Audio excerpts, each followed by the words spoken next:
Sometimes a single number can change everything. It can unlock billions of dollars and completely redraw the map of global trade. Well, a massive new deal between India and the US does exactly that, and it all boils down to one simple, game-changing percentage.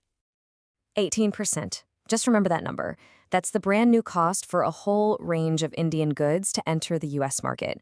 It's replacing a crippling 50% tariff. That was basically a giant wall that kept so many products off of American shelves. So this isn't just some small tax adjustment. It's a huge shift in the economic landscape. So how's this all going to play out? Well, here's what we're going to cover. First, we'll look at the new trade equation. Then we'll break down the math behind that incredible drop from 50% to 18. We'll follow the money and see which sectors are really set to win big. And we'll also look at what India has to do in return. And finally, we'll talk about the risks, because there are always risks.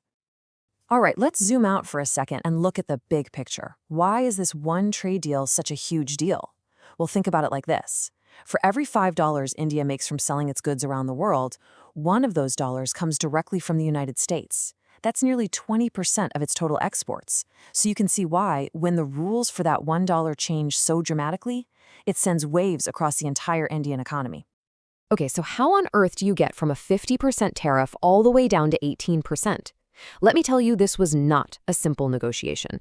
It was this really complex puzzle that involved geopolitics, energy strategy, and a whole lot of moving parts. So let's break down exactly how it happened. The easiest way to think about this is that the old 50% tariff was like slamming on the brakes. It just made Indian goods way less competitive.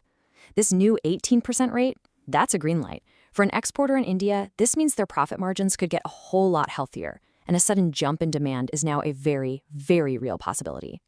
And this is where the politics really come into play. See, that old 50% number wasn't random. It was made of two parts: a standard 25% tariff plus an extra 25% penalty. And that penalty was directly tied to India buying oil from Russia. So, as part of this deal, India agreed to stop those purchases, and poof, the penalty was gone.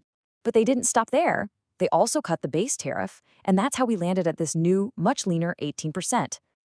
This one move completely repositions India on the world stage. At 18%, India isn't just competitive anymore. It's now often cheaper to get goods from India than from its big regional rivals like Vietnam or Bangladesh. This gives American companies a really powerful new reason to look at India as a top destination for manufacturing, especially as they look for alternatives to China. So a lower tariff is fantastic for India as a whole. But who are the specific big winners here? You know that saying, a rising tide lifts all boats? Well, some of these boats are about to get a rocket engine strapped to them. Let's follow this ripple effect and see which industries are set to gain the most. First up is textiles. Now, India is already a giant in this space, the sixth largest exporter of textiles and apparel in the world.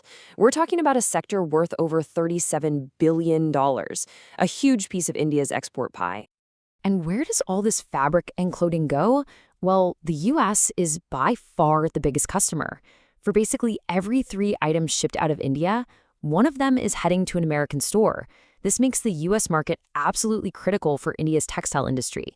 So you can imagine this tariff cut is like a direct shot of adrenaline for them. And you can see this translating directly to companies on the ground. Take a look at PL Global. Half of its business is already in the US, and its profits have been growing like crazy. Now just think what happens when their products suddenly get cheaper. Or look at GK Das Exports, with a massive 2/3 of its business tied to the American market. These are the kinds of companies that are standing right in the path of this huge new wave of opportunity. Okay, next up, let's move from fabrics to formulas, the chemical industry. India is an absolute powerhouse here. It's one of the top producers in Asia and globally, making everything from specialty chemicals for factories to key ingredients for medicines. And in this sector, the story is all about a shifting map. There's a really clear trend going on. As US companies look to buy less from China, it creates this big vacuum. Well, this tariff cut gives India a massive advantage to step in and fill that void.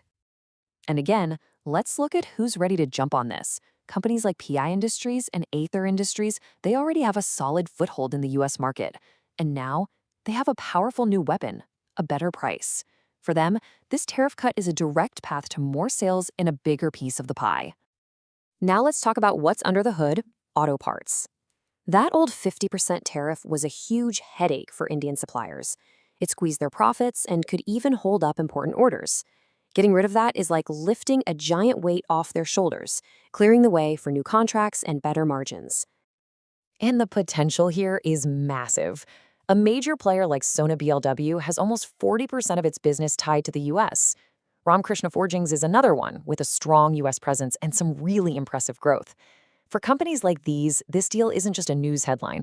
It fundamentally changes their business model for the better. But the good news doesn't stop with textiles, chemicals, and auto parts. No. This deal sends ripples across a whole ocean of different Indian industries. Just a quick look here shows you how wide the impact is.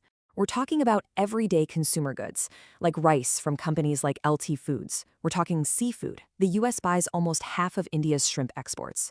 Even luxury items, like gems and jewelry. And it even touches high-tech sectors like solar, where a company like Wari Energies has over half of its future orders coming from the U.S. But of course, a trade deal is a two-way street. It's not all one-sided. So what is India promising to do in return? Well, it's basically a massive Buy American commitment. And the scale of it is just immense. $500 billion. Let me put that number in perspective for you. That's more than the entire economy of many countries.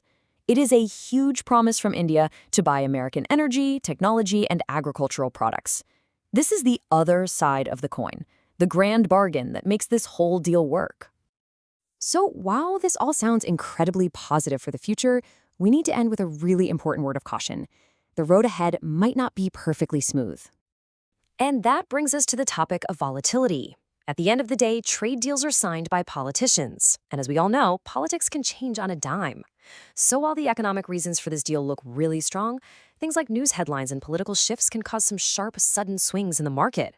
This new path is promising, for sure, but there are going to be some bumps along the way. And that leads to a really important disclaimer. The companies and sectors we've talked about today are just to help illustrate the potential impact of this deal. This is absolutely not investment advice. It is so important to stay cautious and keep a balanced perspective on all this. So that leaves us with one final big question.